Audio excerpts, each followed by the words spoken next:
April 23 world book day. அன்பானவர்களே, இன்னைக்கு பல லைப்ரரிஸ், இன்னும் பல புஸ்தக நிலையங்களில் கூட்டம் கம்மியாக இருக்குது. ஆனால் நான் சிறு வயதில் வளரும்போது அதிகமாக நான் புஸ்தகங்களை வாசித்திருக்கிறேன். Today my knowledge base is more because of the reading habit that I use to have. சின்ன வயசுலேருந்து எனக்கு ஸ்கூலில் இந்த பெரிய பெரிய நாவல்ஸை எடுத்து படிப்பேன். எனிட் பிளைட்டன், சின்ன சின்ன அந்த துப்பறிகிற நாவல், நம்ம அகதா கிறிஸ்டி, இவங்களுடைய இதெல்லாம் நான் படிப்பேன். என்னுடைய இந்த புஸ்தக வாசிப்புனால எனக்கு கிடைச்ச மிகப்பெரிய பலன் த English vocabulary that I have. அது எனக்கு ஒரு நல்ல பழக்கமாக என்னுடைய பெற்றோர் எனக்கு ஏற்படுத்தி கொடுத்தாங்க. எங்கள் அம்மா ஒரு ஸ்கூல் டீச்சர். ஆகவே எங்கள் அம்மா அதிகமாக புக் ரீடிங்கை என்கரேஜ் பண்ணுவாங்க. என்னுடைய ஃப்ரீ டைமில் புக்ஸ் அதிகமாக நான் ஸ்கூலில் இருந்து ரெண்ட்டுக்கு எடுத்து புக்கை வச்சு படிக்கிறது எனக்கு ரொம்ப பிடிக்கும். காமிக்ஸ்லேருந்து நாவல் வரைக்கும் நிறைய புஸ்தகங்கள். அதனால எனக்கு நிறைய பயன் கிடைச்சது. என்னென்ன பயன்கள் தெரியுமா புக் ரீடிங்கில் கிடைக்கும்? It reduces stress, it improves your concentration levels. மூணாவது, இட் இம்ப்ரூவ்ஸ் யுவர் வொக்காபுலரி. நாலாவது, it improves your knowledge base.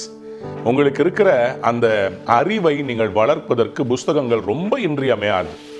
ஆனால் இது எல்லாத்த விட எங்கள் அம்மா என்னை வாசிக்க வச்ச ஒரு புஸ்தகம் இன்னைக்கு வரைக்கும் என்னை கைவிடவே இல்லைங்க. நான் வாசித்த பல புஸ்தகங்கள் ஓல்ட் ஆயிடுச்சு. அது இந்த காலத்துக்கு ஒவ்வாத ஒரு புஸ்தகமாய் மாறிவிட்டது. ஆனால் இன்றைக்கும் ஒரு புக்கு பயங்கர ரிலவெண்ட்டாக இருக்குதுன்னா அது சத்திய வேதாகமம் தான். இந்த வேத புஸ்தகம் தாங்க மாறாத செல்வமா இன்று வரை வழி நடத்துகிறது.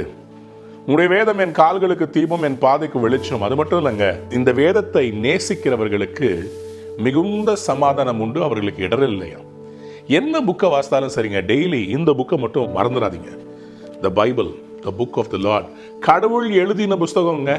கடவுள் மனிதனுக்காக எழுதின புஸ்தகம்.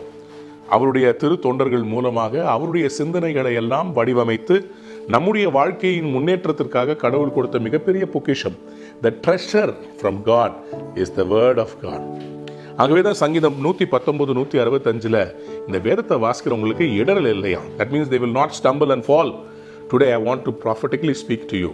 இன்றைக்கு இந்த வேதத்தை நேசிக்கிற உங்களுக்கு குறைவு இருக்காது, வியாதி வராது. ஏன்னா அந்த வசனத்தில் ஆண்டவர் வியாதியை எடுத்து போடுவேன்னு சொல்லியிருக்கிறார், வார்த்தையால் சுகமாக்குவேன்னு சொல்கிறார்.